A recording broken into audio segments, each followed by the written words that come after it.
É o Jornal A Crítica, diretamente da Expo Grande 2026, mais uma edição, né? Mais um dia aqui, levando para você as principais informações do que acontece na maior feira do agronegócio de Mato Grosso do Sul. E a gente continua daqui recebendo diversas personalidades, representantes também do setor produtivo de Mato Grosso do Sul. E agora é a vez de falar com a deputada estadual de Mato Grosso do Sul, a deputada Mara Caseiro. Vou falar mais uma vez, a deputada mais bem votada da história, mais bem votada das eleições de 2022 aqui no estado de Mato Grosso do Sul, hein, deputada? Prazer recebê-la mais uma vez aqui na nossa casa. Prazer todo meu, Carlos. Eu quero agradecer ao Grupo Feitosa por nos abrir aqui o espaço desse estúdio, né, para falar um pouquinho com a nossa população, falar um pouquinho do nosso trabalho, desse evento tão importante, né, que é a Expo Grande aqui para o nosso Mato Grosso do Sul, né? Grandes negócios estão acontecendo. Verdade. Aí.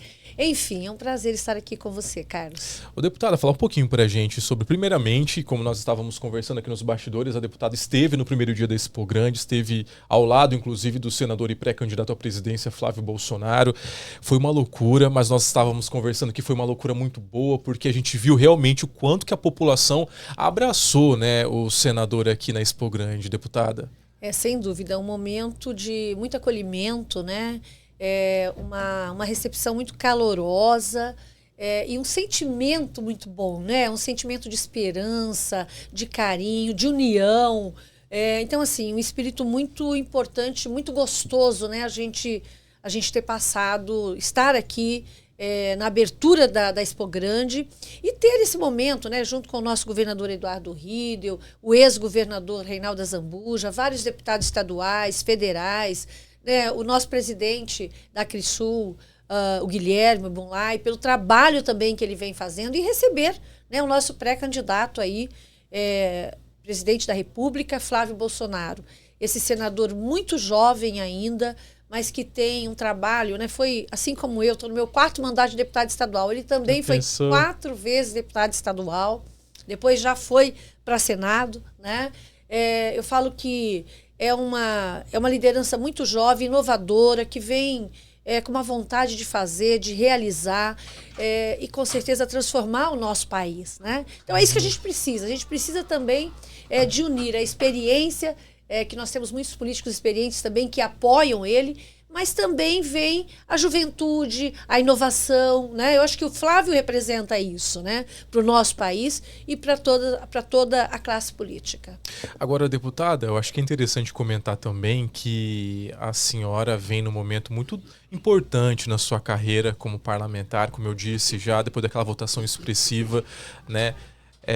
Depois também de todo o acolhimento que a senhora vem recebendo sempre aqui dos seus eleitores, da população de Mato Grosso do Sul, a senhora decidiu alçar voos maiores, né? É pré-candidata a deputada federal pelo PL, tá de casa nova também. O que esse momento representa na sua carreira como política, né? Na vida pública aqui do nosso estado? Olha, realmente é um novo momento, né?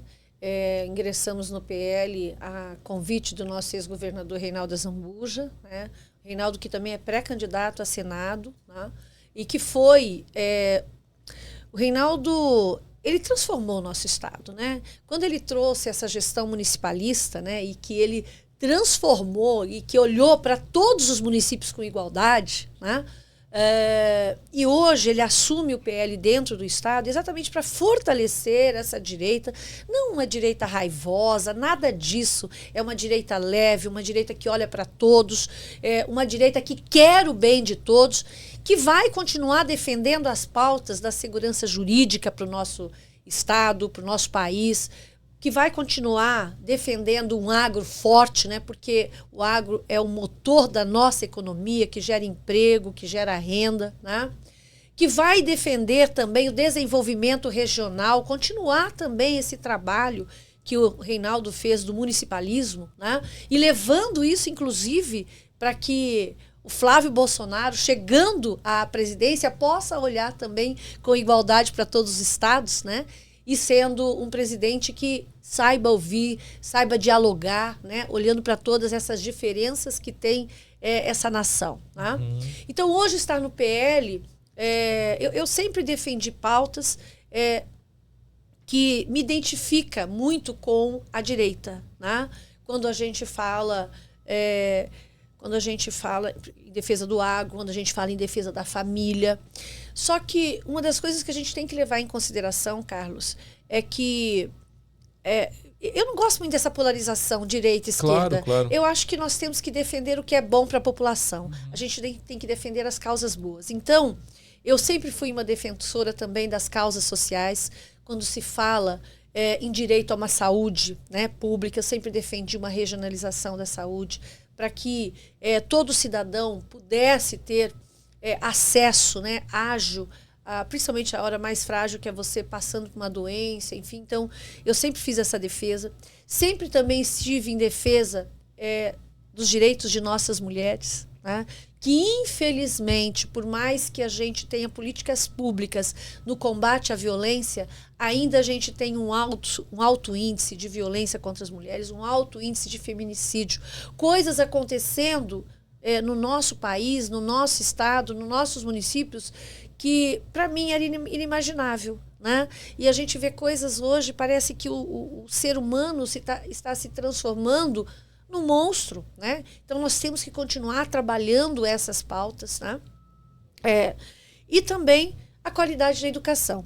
Eu falo que nós só vamos transformar de fato o nosso país, o nosso estado, os nossos municípios, se a gente investir mais em educação. Nós precisamos preparar a nossa criança, o nosso jovem, primeiro, prepará-lo para o futuro, prepará-lo para que ele possa estar empregado, que ele possa ter uma profissão, né? Mas prepará-lo para ele ser um cidadão. E quando eu falo em cidadão, é o cidadão entender qual que é o direito dele e quais são os deveres dele, né? E o cidadão não pode ser preconceituoso, não pode discriminar, né? Se ele é um cidadão, ele tem que acolher, ele tem que cuidar, ele tem que amar, né? Acima de qualquer coisa, e servir, né? Então, eu vou continuar defendendo todas essas pautas que eu sempre defendi, para acolher, para cuidar das pessoas dentro do PL ou em qualquer partido que eu esteja. Mas eu me sinto muito bem hoje, estando dentro do PL, sendo acolhida também, né, por todo esse grupo, e estando ao lado do grande líder que, para mim, revolucionou o nosso estado de Mato Grosso do Sul, Reinaldo Azambuja. Foi interessante isso que a senhora acabou de comentar sobre essa questão de não querer ser associada a essa direita raivosa, essa coisa extrema, né, de ser aquela... Inclusive, se você olhar um histórico nas propostas que a deputada já aprovou, ou que foi idealizado por ela, você sempre vê que está de forma muito coesa com o caminho que a senhora está seguindo agora. Sempre foram propostas mais de centro-direita, né? E parece que a senhora vai continuar caminhando nesse mesmo lado. Mas e para aquele ou para aquela eleitora que se identifica com o presidente Lula e que tem essa cabeça radical, assim como alguns eleitores do ex-presidente Bolsonaro que têm uma cabeça mais radical, não votam em candidato que sair do partido do presidente Bolsonaro, não votam em candidato que está em lado oposto, né? Esse eleitor ou eleitora que colocou a senhora, que ajudou a colocar a senhora na Assembleia Legislativa nas últimas eleições, qual que é o recado que a senhora passa para ele ou para ela? É exatamente o que você falou. Extremismo não é bom em lugar nenhum, nem a extrema esquerda, nem a extrema direita. Nós temos que entender que, por exemplo, eu tenho que respeitar quem vota no Lula, ele tem a opção dele, né? Eu posso não aceitar, eu posso não entender, talvez, mas eu tenho que respeitar. É a opinião dele, é o que ele se identifica. Então, quem sou eu para marginalizá-lo? Não, em hipótese alguma. E assim também... os eleitores que não votam no Bolsonaro, que não votam no Flávio, têm que respeitar a opinião, né, desse que vota. E também tem que respeitar a opinião da Mara e a decisão de ir para o partido do PL. Né, porque... a deputada Mara vai mudar? Eu não vou deixar de ser a Mara. Eu posso ir para qualquer partido, eu vou ser sempre a Mara. Vou sempre defender o que eu acredito, as bandeiras que eu acredito. Vou sempre ser a mesma Mara, entende? Então, eu acho que a gente tem que olhar para a pessoa. Quais são as bandeiras que ela defende, como que ela tem se portado na sua vida pública, na sua vida pessoal também, quem que é a Mara, né? E assim eu acho que a gente tem que olhar um candidato. Não é só para a Mara que tem que olhar desse jeito, mas para todos os candidatos hoje que estão vindo. Quais que são, o que ele defende, quais as suas lutas, quais os seus projetos, né? Como que ele tem sido na vida dele, né? Enfim, eu sempre fui um político, sempre fui uma política de estar presente. Porque eu falo que o político que não gosta de gente não seja político. Então, eu gosto de estar no meio das pessoas, eu gosto de ouvir, ouço críticas e algumas são críticas construtivas e você tem que aproveitá-las para você crescer, né? As críticas destrutivas eu simplesmente ignoro, né? Porque isso não te acrescenta, te faz muito mal muitas vezes, né? Mas é isso, a política também, ela tem as coisas boas, que é o que eu falei, a minha opinião pode não ser a mesma que a sua, mas eu respeito a sua e espero que você respeite a minha, né? Eu vou defender o meu ponto de vista, você vai defender o seu, né? E esperamos que a gente possa junto construir uma sociedade melhor, né? Com o seu ponto de vista e com o meu. E é para isso que eu trabalho. Eu trabalho dentro da política como uma grande missão. Me dói muito ver o que está acontecendo hoje com as pessoas, sabe? Quando a gente fala o crime, né, tomando conta, os nossos jovens muitas vezes se perdendo para as drogas, isso me incomoda, isso dói muito, né? Porque eu sou mãe, sou avó, e eu sei o quanto a gente preza, né, pela vida dos nossos filhos, dos nossos netos, e do jovem, né, que muitas vezes perde a vida por uma banalidade que é a droga, que não leva a nada, né? Ou está aí à mercê do crime, enfim. Então, eu vou continuar trabalhando para que eu possa ter uma sociedade mais justa, para que os nossos jovens tenham a sua oportunidade, que a gente possa cuidar também dos nossos idosos, né? A política é servir, e é isso que eu faço na minha trajetória política. Eu tenho, dentro da minha possibilidade, servido as pessoas. Muito bem, deputada. Agora, falando um pouquinho mais sobre uma das principais propostas que a senhora sempre brigou e acredito que vai continuar brigando na Câmara dos Deputados, caso for eleita, é a questão, que a senhora trouxe de forma muito breve, do combate à violência doméstica e do combate ao feminicídio aqui no estado de Mato Grosso do Sul. Recentemente, inclusive, tivemos aí um caso que choca, né, porque a gente sempre noticia, né, a gente percebe que o perfil das vítimas de feminicídio é sempre aquele mesmo, né? Uma mulher que muitas vezes é dependente do marido e por aí vai. Agora, tivemos recentemente aquele caso de uma subtenente, de uma mulher empoderada, de uma mulher que tinha toda uma trajetória incrível na Polícia Militar aqui do nosso estado e que teve esse desfecho. Deputada, como que a senhora vai continuar trabalhando no combate à violência doméstica? Mas, no fim das contas, como que a senhora vai trabalhar para acabar com essa impunidade que muitos homens, né, acabam tendo após cometer esse tipo de crime? E a gente está falando aqui de um crime que é um crime contra a vida, é um crime pela forma como ele acontece, pela maneira como ele enxerga a mulher. Então, como que a senhora pretende continuar trabalhando essa pauta tão importante, né, que com a sua saída da Assembleia, né, a gente espera que uma outra mulher tenha essa mesma preocupação com esse tema na Assembleia Legislativa? Olha, Carlos, eu entendo que nós temos muitas políticas públicas ainda para estabelecer no combate à violência contra a mulher. Nós precisamos de leis mais duras, penas mais duras, né? Porque não dá para aceitar que o homem vá lá, destrói praticamente a vida de uma mulher, simplesmente batendo, enfim, com violência psicológica. É todo um transtorno que essa mulher sofre. E ele, muitas vezes, vai preso, no outro dia está na rua, né? Então, acho que já começa aí. Acho que a gente tem que ter penas mais duras. E também para o feminicídio, é lógico, né? Para mim, feminicídio é pena perpétua. Porque o que você falou é uma vida. Ali, quantas crianças estão ficando órfãos porque foi lhes tirado o que é de mais precioso, que é a sua mãe, né? E imagine que pega aí uma pena de 20, 30 anos, aí vem com bom comportamento, não sei o quê, diminui, e esse cara está na rua. E muitas vezes vai tirar a vida de outras mulheres, inclusive. É verdade. Né? Vai estar aí na rua continuar assassinando e tirando vida de outras mulheres. Então, penas mais duras. Mas também, eu acredito que a gente tem que trabalhar a educação, Né? Nós precisamos de uma geração que ela venha com um sentimento de respeito, né, aos direitos da mulher e colocando que a mulher tem que ter o mesmo direito do homem. Né? Ou seja, porque é assim, Carlos, a maioria dos casos é por quebra de relacionamento. É quando a mulher já não aguenta mais aquele relacionamento, muitas vezes por ela estar infeliz, muitas vezes também por ser um relacionamento abusivo, ou por ser traída, enfim, ela não quer mais continuar naquele relacionamento. E aí, quando ela fala que ela não quer mais, o homem não aceita. O homem não aceita porque ele acha que ele é propriedade dela. E ao contrário de nós mulheres, né, que na maioria das vezes, o que acontece? O homem chega e fala, olha, quero divórcio, quero separar. A mulher chora. A mulher, às vezes, entra em depressão. Mas ela tenta reconquistar esse homem, muitas vezes, de maneira amorosa, carinhosa, buscando uma forma de fazer ele enxergar a importância de manter aquela família, né? E não com violência. E por que é que o homem não faz o mesmo? Quando ela não consegue reconquistar esse homem, ela vai seguir a vida dela e ele vai seguir a vida dele.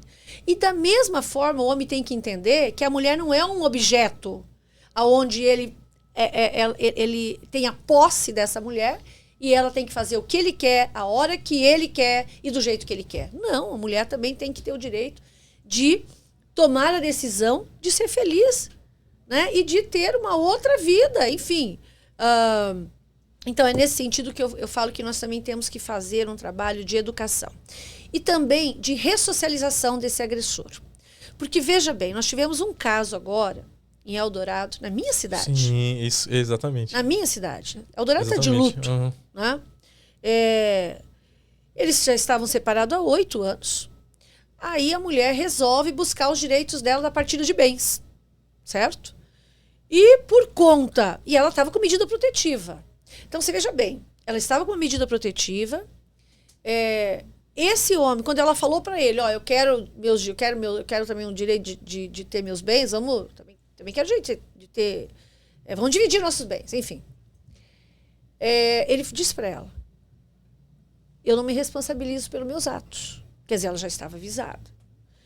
Se ela tinha medida protetiva, antes do fórum tomar a decisão de ir lá notificar esse homem, eu acho que deveria chamá-lo, entendeu? Porque assim, são gatilhos, né, Carlos? Imagine, a pessoa, parece que ela sai de si, né? Ela sai de si. Então, eu acho que também são medidas que a gente tem que pensar, como foi no caso da Vanessa Ricarte, que aconteceu com ela, dela ir lá buscar as coisas dela. Hoje, a mulher já não vai mais sozinha, ela tem uma medida protetiva, ela não vai mais sozinha buscar os pertences dela na casa dela. Vai um policial militar acompanhá-la, certo?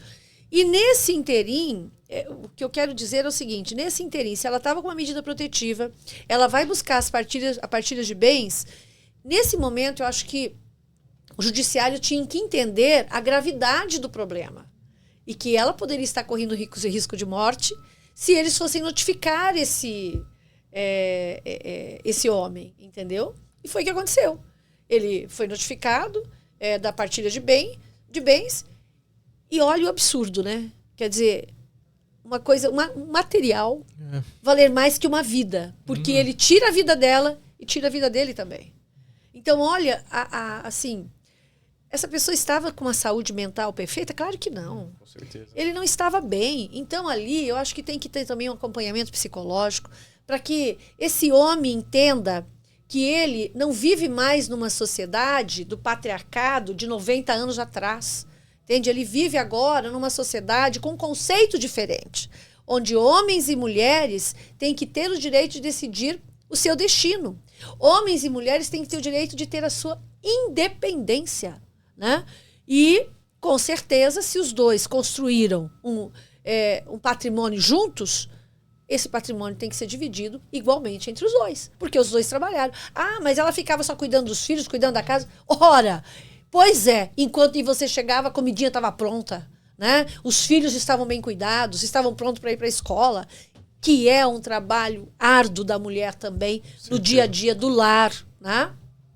Enfim, então eu acho assim, são políticas públicas que a gente vai tendo que se adequar a esse novo momento para que a gente possa evitar que mais mulheres sejam mortas e que mais mulheres continuem nesse ciclo de violência absurda que a gente está vendo no estado de Mato Grosso do Sul e no Brasil. Né? Verdade. É conceito. Nós temos que mudar conceitos. É isso, pessoal. Eu conversei com a deputada estadual e pré-candidata a deputada federal pelo PL, deputada Mara Caseiro. Deputada, muito obrigado pela sua participação aqui no estúdio do Jornal A Crítica. Eu que agradeço, um grande abraço a todos e parabéns, né, por esse evento tão maravilhoso, a Expo Grande. Vocês estarem aqui também é muito importante, levando a informação diária todos os dias aqui, né? Então, parabéns a vocês também, parabéns pelo trabalho de comunicação, né, aqui no nosso estado de Mato Grosso do Sul. Nós agradecemos, deputada. É o Jornal A Crítica, diretamente da Expo Grande 2026.